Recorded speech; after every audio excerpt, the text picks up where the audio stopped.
Citreiz ir tā, ka ķermenis vienkārši sāk trīcēt situācijā, kad man priekšniekam ir jāpaprasa kaut kāds pielikums, tā kā Harijā Poterī, stīns akmenī, tu nevari, karoči, es aizēju mājās, izdzeru, apēdu pačku ar saldējumu un no sērijas eju nākamajā rītā ar cerību, ka es varbūt kādreiz saņemšos.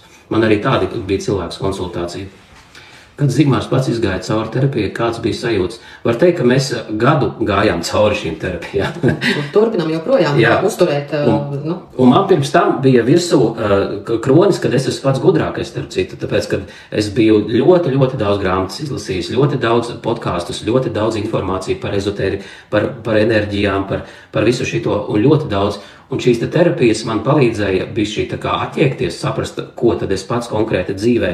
Jo tā ir milzīga slimība, ja tu pirmām kārtām vispārini. Tie, kas saka visi un vispār, un visas sievietes ir cūkas, un viņas visas dara tā, un visi vīrieši ir tādi, un vispār visi biznesmeni ir tādi, un visi bagātnieki ir tādi. Tas ir milzīgs vīrus ieinstalēts. Tā kā šīs terapijas ir viens no labākajiem posmiem, kas pēdējā laikā šajā dzīvē ir izgājis man cauri, ko mēs ar Kristīnu kopā gājām, un to mums palīdzēja citi terapeiti, kuri ir ārpus šīs valsts, jo tādu speciālistu Latvijā nav, joprojām nav, mēs esam vienīgie. Tā kā, kuri grib pirmie, tie var nākt. Tā kā superīgas sajūtas, superīgas atziņas, pilnīgi cits skata punkts, kas ievieš kaut kādu prieku dzīvē, prieks dzīvē. Mēs smējamies arī, ka mēs citreiz vienkārši, ka mums bieži vien patīk tās lietas, kuras mēs ar vācu penģiem salīdzinām, ka mums patīk tās lietas, ka mēs dzīvojam kā tādā retrītā visu laiku, to, ko cilvēki izdara tur 3 dienās, ja mēs vienkārši stundā ejam cauri, cilājam visādas lietas. Tas ir vienkārši tik interesanti, kā tas otrs to saprot. Jo tu caur to otru spoguļojies visu laiku, un viņš tev parāda, kas tev vēl sāp, viņš tev parāda, kas tev vēl kaitina, viņš tev parāda, par ko tev ir parādījies jauns prieks, viņš tev parāda, kā tu no jauna piedzīvo kaut kādas sajūtas, un to kopā iet, tas ir vienkārši superīgi. Un Latvijā šķir 75% laulību, tik daudz piedzīvojuši vilšanos un nepalīdz pat ombušmeņi. Protams, kad jūs domājat, ka ja viņi 75% šķir laulību, kā jūs domājat, ja viņi nemāka laulību saglabāt un viņiem nav saprašana, kā veidot attiecības, jūs domājat, ka viņi saprot, kur viņiem meklēt palīdzību, vai kad viņi, tie veidi, kādos viņi meklē palīdzību, kad viņi tikpat laba, jo ja viņi nonāk pie viena veida rezultātu, es domāju, ka Jāsaprot, ka ja 70% cilvēku iedzīvotāji nespēja izveidot attiecības, tad apmēram varat stādīties priekšā, kāds mentālais veselības stāvoklis ir šai sabiedrībai. Iedomājieties, mēs taču saprotam, ka katrs ir izaudzis savā veida ģimenē, katram ir sava veida uzskati, līdz ar to katram, kur vispār rodas vilšanās. Vilšanās ir tikai un vienīgi iespējama, ja pirms tam jūs izveidojat kaut kādu iedomātu, iluzoru ainu, kā tam visam vajadzētu būt. Piemēram, manai sievietei es esmu iztēlojies, kāpēc es iztēlojos? Tāpēc, ka manā ģimenē tā bija.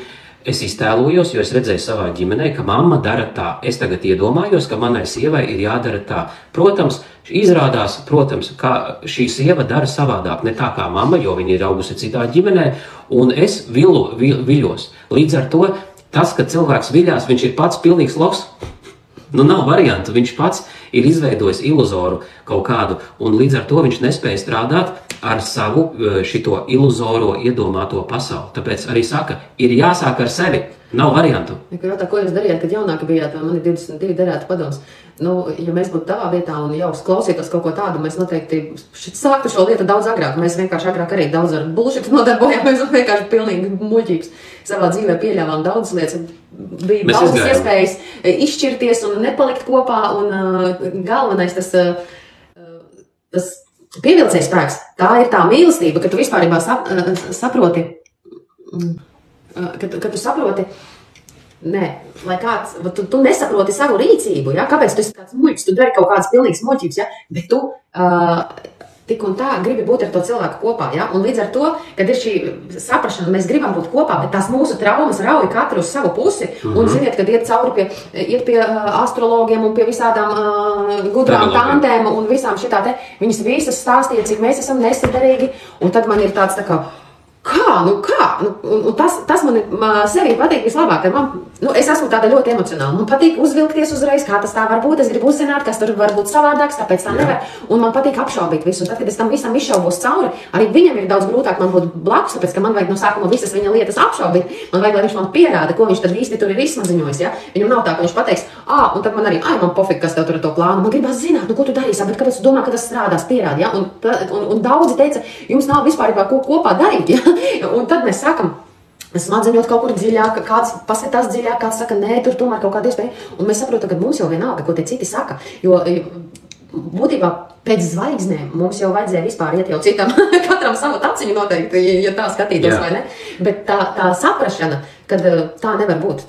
Es esmu noteicējis. Es esmu tas, kas saprot, kādas attiecības veidot. Es neesmu muļķis. Es zinu, kā tās attiecības, kad ir veids, kādā viņas uzlabot. Es gribu ar viņu būt kopā, tātad tur ir iespēja, kā to visu izrunāt, kā uzlabot un kā palikt kopā. Ja? Un tātad, kad meklē šos ceļus, lasi, izglītojos, ej dažādos kursos, kaut ko pa bišķītim, tu no sevīm to sīpolu ņem nost, ja tu dari kaut kādas prakses, jo ja tu neko nedari, tad būtībā tu pa to purvu staipies.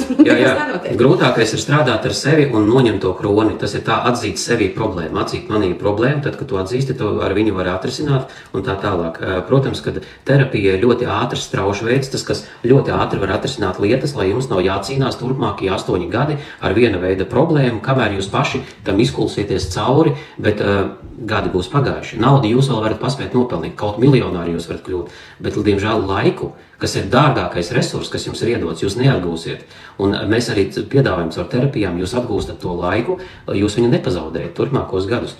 Un tāpēc arī sanāk, kad mēs, ejot pie astrologiem, taro speciālistiem, vēl kaut kā, mēs ievērojam, ka bieži vien šie speciālisti ir paši bez attiecībām. Un ja viņi ir bez attiecībām, viņi spriež caur savu filtru un neskapēc nāk lēmums, ziniet, vai jums varbūt vajadzētu šķirties. Viņš neredz tevi tur blakām. Jā, jo, karoči, es arī esmu šķirties, tā uzskatu, ka tas ir vispareizākais. Un līdz ar to ļoti milzīgs fakes apakšā šitam visam ezotērikas pasaulē, kurā ir traumētas tantuki un traumētas puiši un traumēti onkuļi, kuri no traumām izveido stāstu, grāmatas, retrītus un tā tālāk, un tā rezultātā viņiem vesela kaudze cilvēki liecās rakam, staipa čakras turpa šurpu un cenšas kopēt viņu paradumus un to, ko viņi saka. Un visi tā kā tādā reliģiozā vienā teikumā saka, nauda ir enerģija. Blin, tu esi loks pilnīgākais. Nauda atrodas pie citiem cilvēkiem, un tev ir jābūt par vērtību, lai viņi tev samaksātu. Un viss, enerģija ir viss, pat šī pele ir enerģija, šī akmeņa enerģija, mēs sastāvam no enerģija, viss ir enerģija. Bet, ja nespēja cilvēks racionāli domāt, tad tur ir, es nezinu, šizofrēnija galvā. Galvenais, ko tu ar to iesāksi, ja? Jo vienalga, jo tik ilgi, kamēr, lūk, šeit, ja tā ir naudas čupiņa, viņi te var stāvēt kaut vai sapūt, ja, kamēr man galvā neienāks ideja, ko tad īsti es ar to naudu gribu darīt. Un tā arī ir ļoti liela problēma. Tas ir tāds bloks, ziniet, cilvēki, piemēram, attiecībās, vai nu katram ir sava nauda, vai viņiem ir kaut kāds kopējs maciņš, vai tikai viens ir naudas turētājs, ja? Un tad tam vienam ir tā pieredze varbūt vairāk, otram mazāk, ja? Un viņi domā, ka tev es varu uzticēties, un tā arī varam darīt, ja? Bet, ja tā nauda netiek pavairota, vai, piemēram, viņa tiek krāta, tas nozīmē, ka cilvēki ir iemācīti dzīvot, krājot tai nebaltajai dieniņai. Un tu dzīvo kā? Visu laiku strāmā, bāzi būs nebaltā diena, pēc gada, pēc 5, man točne jābūt spilvenam. Bez spilvena es neko nevaru, ja?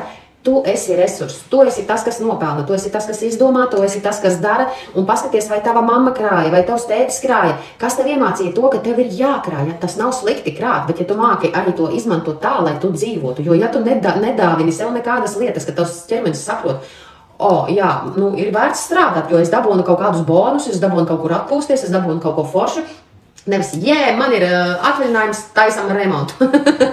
Bet jā, ja jums ir 22 gadi un jums nepieciešams padoms, ar mums arī tagad sāk strādāt arī jaunāki cilvēki. Man ir sieviete, kurai 24 gadi, un viņa uz terapiju atnāca, viņa savāca no mammas, no visiem finanses priekšterapijas, un viņa tā rezultātā tagad iziet ārā no tās dzīves, kuru viņai bija notika trauma, un viņa pazaudēja būtībā 4 gadus.